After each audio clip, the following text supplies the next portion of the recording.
do you have any ideas on some of the things that people can do during this time? For example, in retail.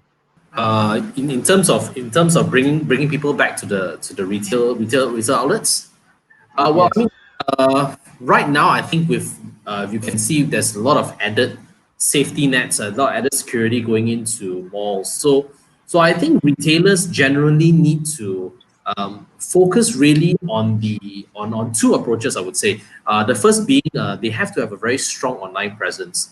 But having the online presence alone is not enough, because what people want to do is they want to find out information about you online, and they want to find out a little bit more about your products online. So you've got to have a very solid online, I would say, presence, where and then that translates to people coming into the store and getting an experience out of it. Because right now, to get into a mall, you've got to scan, given your details, take your temperature, every outlet you go to. So the whole idea of window shopping has gone out the door.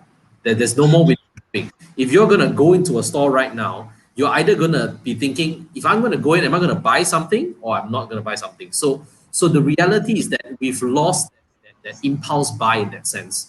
So what I think retailers need to do is they need to move that whole trigger impulse to the online side. And then once people are in the store, deliver them, give them a reason to come back. Whether be it right now for the short term, I see whether it's a very sales oriented incentives, or something a truly different experience when they come in. There's got to be something that's done. So that would trigger people to want to come in, to go through all that hurdle of getting their temperature scan to just come back into the store again. So another thing that I think retailers can do is now invest in things like I think you're seeing it now in the US.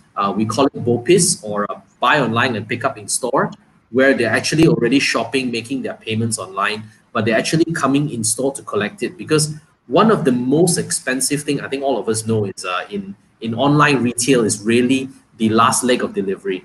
So that's something that I think retailers, no matter how much they want to help, they can't really cover the cost. And it's particularly expensive in a country like ours, in Malaysia, because our logistics net of, let's say, 30 million people, it's just not worthwhile for someone like DHL or even FedEx to invest in the logistics, because our country's population is too small.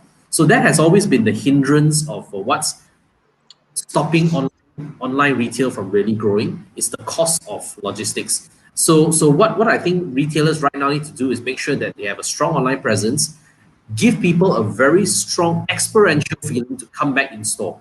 That way, I think you'll encourage, and they really got to look at their business differently. What the sad thing I'm seeing now as we're going back into retail, as the country is reopening, is that a lot of retailers are still looking at their business from how it used to be prior to the MCO, and not understanding that things have totally changed. So I think these are some of the things that they need to do very quickly, a quick shift to actually get people back into their stores.